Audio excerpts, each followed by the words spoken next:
jetu adanuuf galte arifattee dhufte osoo nu baraarte osoo nu hambifatte wadanuuf galte osoo nu baraarte daddaftee dhufte osoo nu hambifatte jiruun addunyaa nutti ulfaateera akkumatti beektu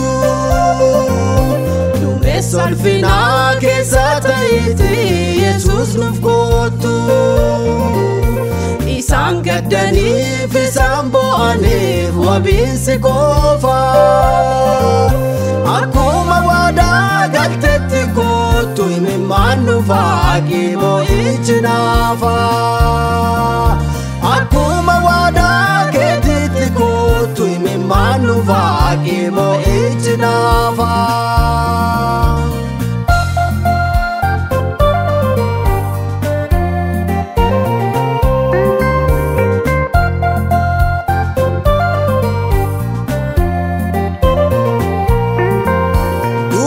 Abdii dhufaatii kee yoomuu amaana maadhaa isa moofaa ta'e hundaa siitoomna qab jijjiiruudha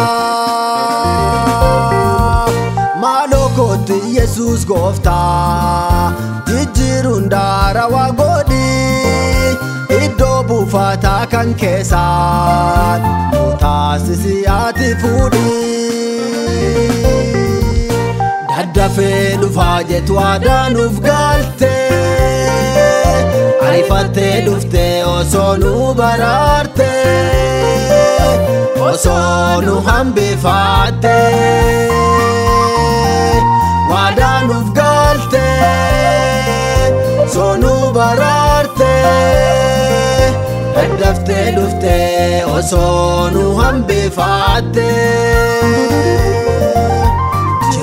addunyaa nutti ulfaateera akkumatti beektu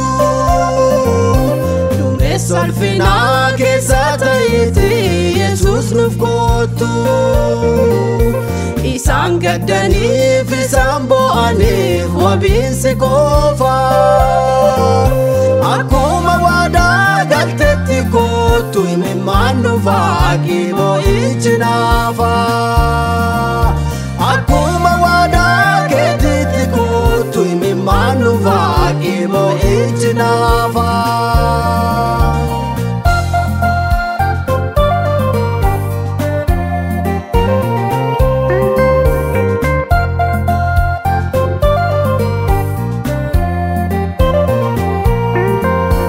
Isaan siin booqatanii kanneen siin jiraatanii qilleensa gubbaa irratti akkaasi isi matanii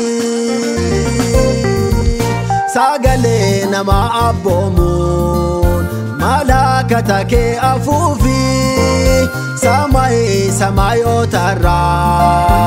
ati daddafii nuuf dhufi. Daddafee dhufaa jetu adanuuf galte